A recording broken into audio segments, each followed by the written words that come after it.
Top quality और consistent performance के लिए सिर्फ सिल्वर पंप नाम याद रखना। तमाम जो बड़े बड़े हिस्टोरिकल मॉन्यूमेंट्स हैं, एएसआई प्रोटेक्टेड जो मॉन्यूमेंट्स हैं, उस तक पर दावा कर दिया जाता है कि ये वक्फ की जमीन पर बने हुए हैं, वक्फ की प्रॉपर्टी है। कुतुब मीनार पर दावा हो गया, ताजमहल पर दावा हो गया।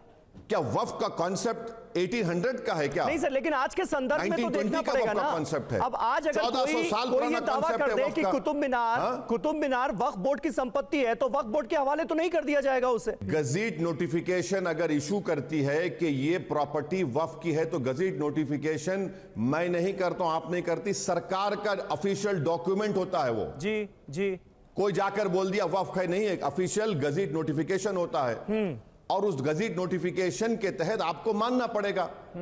और अगर आप नहीं मानते तो कोर्ट को जाइए, उसको डिस्प्रूव करिए। जो संपत्तियां वक्फ कानून के तहत पहले से रजिस्टर हैं, उन पर इसका कोई असर पड़ना ही नहीं है।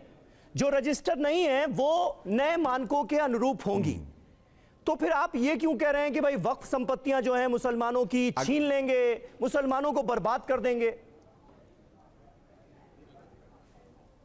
आपको ये मालूम कि इस बिल में एक प्रोविजन है कि 6 महीने के अंदर आपको उस पोर्टल पर ये डालना पड़ेगा।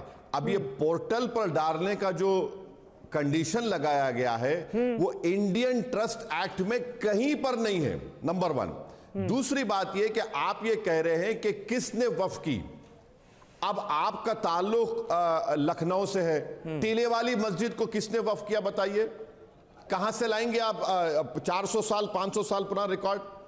आप वो कंडीशन लगा दिए। अच्छा, साथ में आपने ये भी कह दिया बिल में कि जब रजिस्टर होने जाता है, कोई भी जोकर जाकर कलेक्टर को कहेगा इसको रजिस्टर मत करिए पोर्टल के ऊपर, ये वक्फ की प्रॉपर्टी नहीं है। ओके, आप खोते कौन है भाई? दिल्ली के 123 प्रॉपर्टीज चले जाएंगे, कलेक्टर डिसाइड करेगा, कोई भी जाकर बोलेगा कि भाई अच्छा इसमें देखिए वक्फ अल औलाद, वक्फ अल औलाद तो शिया में भी है, सुन्नियों में भी है, सब में है।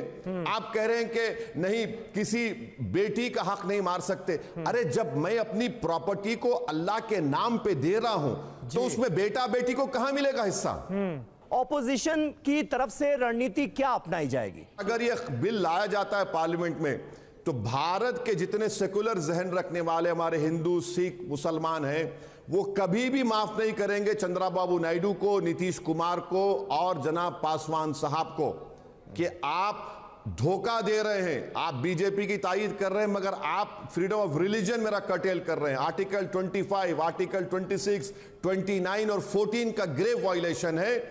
देश में हम बराबर, हमारा राइट है, प्रोटेस्ट करेंगे और जो भी होगा तय हमारे कोर्ट को जाना पड़ा, कोर्ट को जाएंगे। मगर ये अगर लॉ बनेगा जी, तो इस बात को मान लीजिए कि कोई दरगाह, कोई मस्जिद, कोई खबरस्तान, इवैक्यू प्रॉपर्टी सेफ नहीं रहेगी।